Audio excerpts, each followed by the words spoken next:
11 बजे से लेकर के और 1:30 बजे तक जब हमने इस पूरे बजट को सुना तो ऐसा प्रतीत हुआ कि ये तमाम बजट जो है इसमें कुछ नयापन नहीं।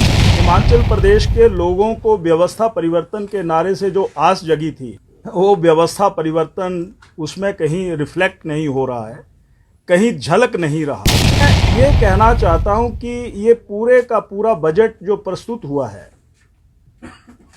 ये हिमाचल प्रदेश के जनता के हित में नहीं है। किसी ने इस बजट की कॉपी को, इस पटकथा को लिखा और मुख्यमंत्री ने इस विधानसभा में उस पटकथा को रख दिया। अब जब वो बोल रहे थे तो गंभीरता नजर नहीं आ रही थी, थके हुए महसूस कर रहे थे और उनका जो पक्ष है वो भी समय ये बजट कब समाप्त हो वो इंतजार कर रहे थे। ऐसी अभिव्यक्ति इस बजट से रिफ्लेक्ट की। मैं एक बात और कहना चाहता हूं इसमें। नंबर एक बात, अगर किसानों की बात की जाए तो किसानों का इसमें कौन सा जिक्र हुआ है?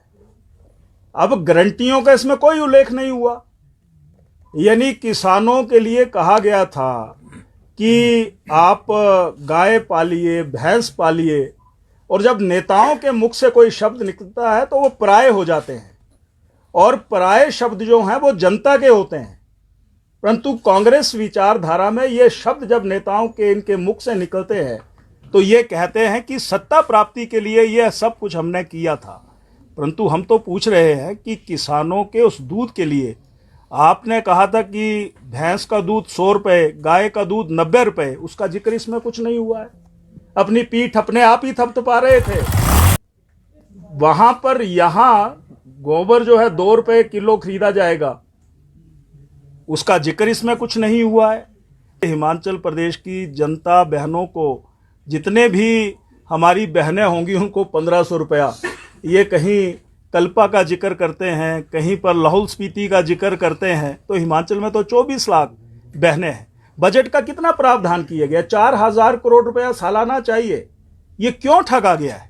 मैं एक बात फिर कहना चाहता हूं, मुंह से निकले हुए शब्द जनता के होते हैं और जनता के शब्द जो हैं वो नेताओं के संकल्प पत्र के माध्यम से जनता के बीच में लाए जाते हैं। इसलिए हम ये कह सकते हैं कि महिलाओं का अपमान है।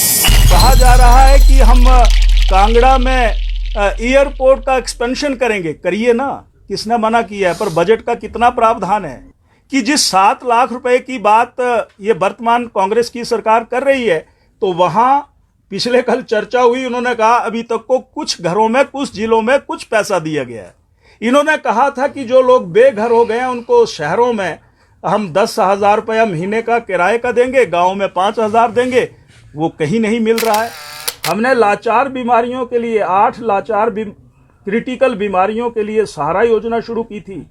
हमने मुख्यमंत्री स्वास्थ्य सहायता कोष योजना की थी, उसका इस बजट बुक में कहीं पर भी जिक्र नहीं है। ये कैसी सरकार है? ये संवेदनहीन सरकार है, ये मित्रों की सरकार है। फिजूल खर्ची अपने ऐशो आराम मौज मस्ती पर कर रहे हैं, पर गरीब की जेब में, गरीब की भलाई के लिए कुछ पैसा जाना चाहिए, वहां पर कोई भी जिक्र नहीं हो रहा है। इसलिए हम इस पूरे के पूरे बजट का हम विरोध करते हैं। इसमें युवाओं का कोई जिक्र नहीं, महिलाओं का नहीं, गरीब कल्याण का नहीं, किसान का नहीं।